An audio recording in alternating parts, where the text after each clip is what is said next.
Have you ever noticed that you can say no in some situations, but you can't say no in other situations? This is because when we're in a situation where somebody has authority over us, it's much harder to say no. When there's a hierarchy and we're on the low end of the hierarchy, it is much harder to say no. When we're on the top end of the hierarchy, we can say no and doesn't seem to be any problem there. And as highly sensitive people, it frequently happens that we may assume the position of the low end of the hierarchy and therefore give up our right to saying no. So the first step in beginning to find that ability to say no is to depose the authority figure. Now, this may be an external authority figure, or may even be an internal authority figure, as in some internalized version of authority, that you should do this, the kind of judge inside of you. So the first thing to do is to look at the hierarchy. Is it real? Is it important? Is it something that I need to respect? Like, if I say no, will I lose my job? Well, do I want to keep my job? If I do, I might not say no, and that would be a choice. But I may decide that saying no is more important to me than my job, and so I will be saying no, but I'm willing to take the consequences. So you have to look at the actual situation. Is this hierarchy a real thing? Are you in a situation where it's unequal? There's a power differential. And if there is, you have to take that into consideration. But many times, there is no real power differentiation other than in our mind. And so we see ourselves sometimes as the lesser person. This can happen in a relationship. Relationship is a relationship between two equals.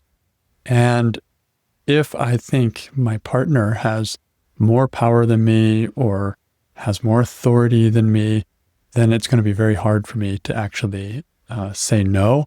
And I'm going to end up just sucking it in and putting up with it.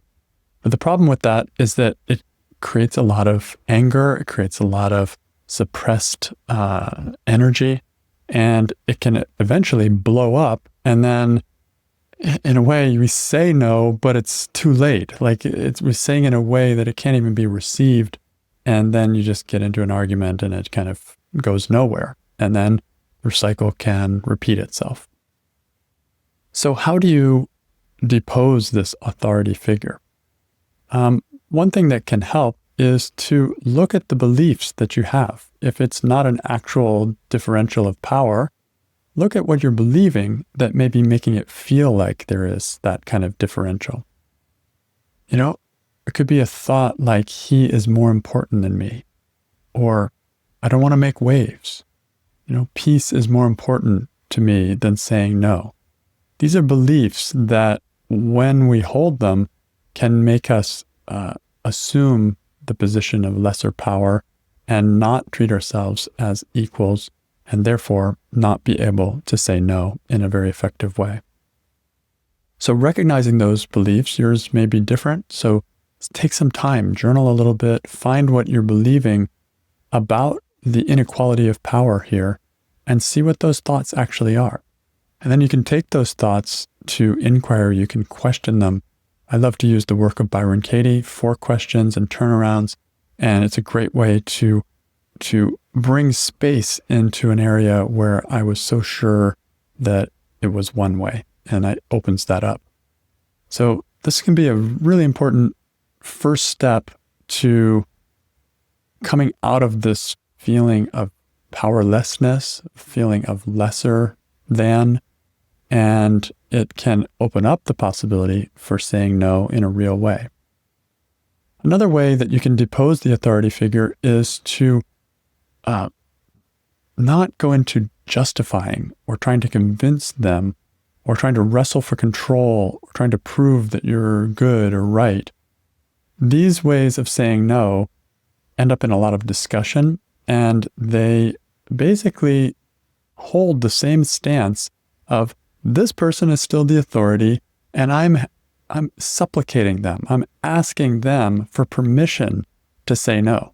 And this is one of the big things I ran into and still do sometimes is I will think I ask somebody no, or I tell somebody no, and I'm kind of waiting for their permission for them to accept my no, and then everything will be fine. So what I'm doing there is I'm holding them still as an authority. I still have them above me, and I am trying to justify to them, trying to prove to them, trying to convince them, or trying to wrestle control with them, somehow to try to tip the scales so that they come over to my side and they endorse me.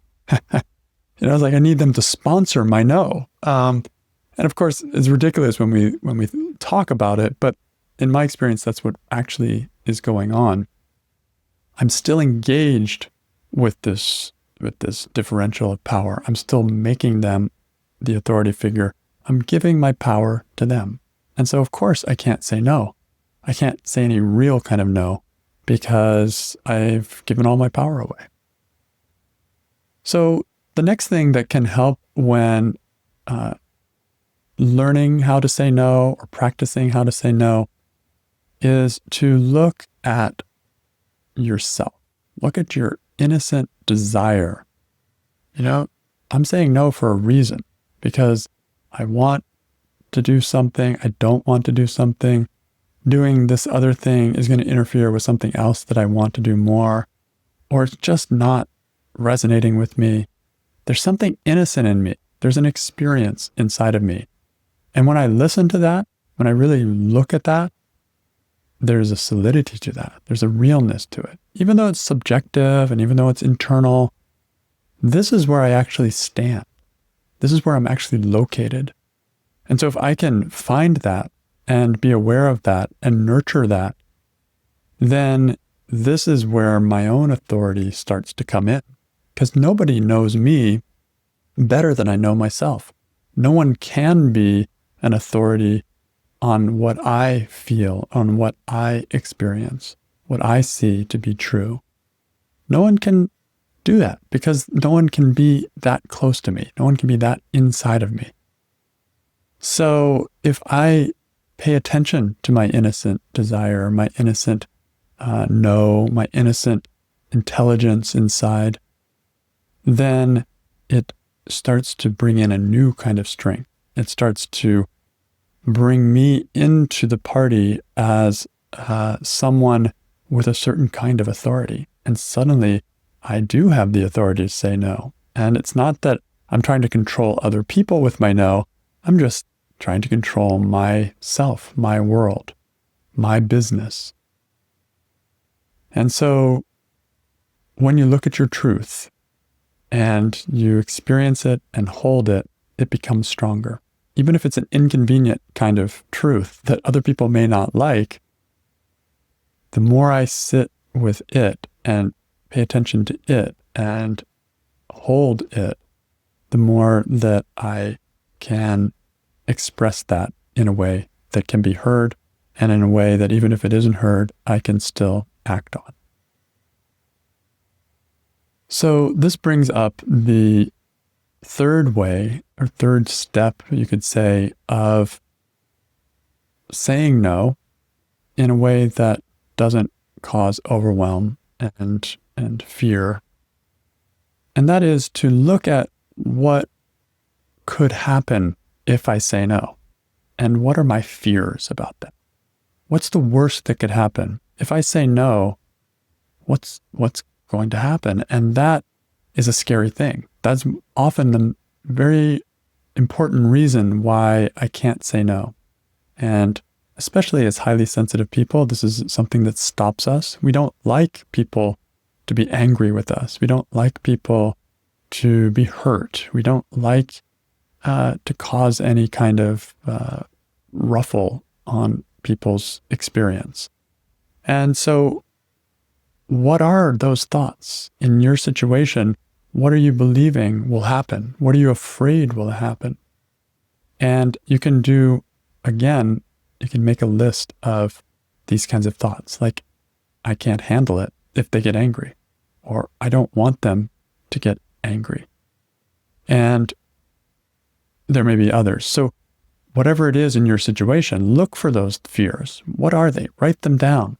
And again, go through the 4 questions and turnarounds of the work of Byron Katie. It can open up so much space in there. It can actually turn that experience around to be a place where it's not actually fearful. I may actually be willing to do that. And so this is a powerful way of challenging yourself. It's not that you don't have fears, it's not like you're trying to suppress your fears, but that you just are looking to see if they really are as bad as you think they are, and that you may find that you are able to handle it more than you actually thought you could. Right? You can question, I won't be able to handle it. Is it true? These can soften, this kind of questioning can soften the trepidation, the fear that comes up when being vulnerable and sharing something from within that others may not like.